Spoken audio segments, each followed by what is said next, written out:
nemt at skifte sommer- og vinterhjul på bilen eller til reservehjul ved punktering. Denne film giver dig tips og råd om, hvordan du selv kan gøre det. Start med at placere bilen på et plant underlag. Sæt bilen i gear og træk håndbremsen, så bilen står stabilt og fast.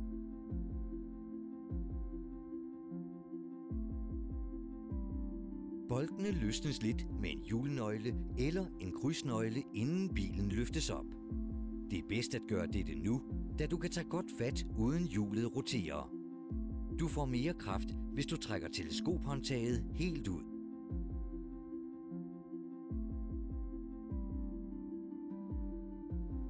Placer nu dundkraften ved hjulet, som skal afmonteres. Den præcise placering kan du se i din bils instruktionsbog. Løft nu bilen forsigtigt op, til hjulet er fri af underlaget. For din egen sikkerheds skyld anbefaler vi, at du placerer en opklodsningsblok mellem dundkraften og hjulkassen.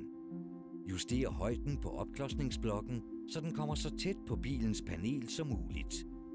Husk at sikre indstillingen med låsestiften. Nu kan du skrue boltene helt af med hjulnøglen. Her kan du med fordel vælge at investere i en hjulmøtrikspænder, der gør arbejdet væsentligt lettere. Derefter skal hjulet løftes af. Hvis hjulet sidder fast, så bank lidt rundt på dækket, så plejer det at løsne sig. Placer det nye hjul, så bolthullerne passer. Skru boltene på med håndkraft eller med krafttoppen fra hjulnøglen, hvis det er svært at komme til. Nu er du klar til at sænke bilen igen. Fjern først opklodsningsblokken og sænk derefter bilen forsigtigt med dundkraften. Når hjulet atter står fast på underlaget, skal boltene skrues hårdt fast. Spænd dem med hjulnøglen. Husk, at boltene skal spændes på kryds, så hjulet bliver jævnt forankret. For at gøre det nemt ved næste hjulskift, er det smart at forsyne hjulene med et dækmærkesæt.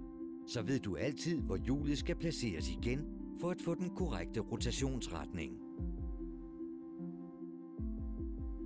Gentag dette med de øvrige hjul. Det er en god idé at efterspænde boltene, når bilen har kørt 300 km.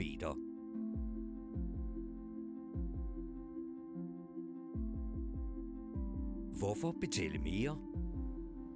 Besøg os i et af vores varehuse eller på biltema.dk.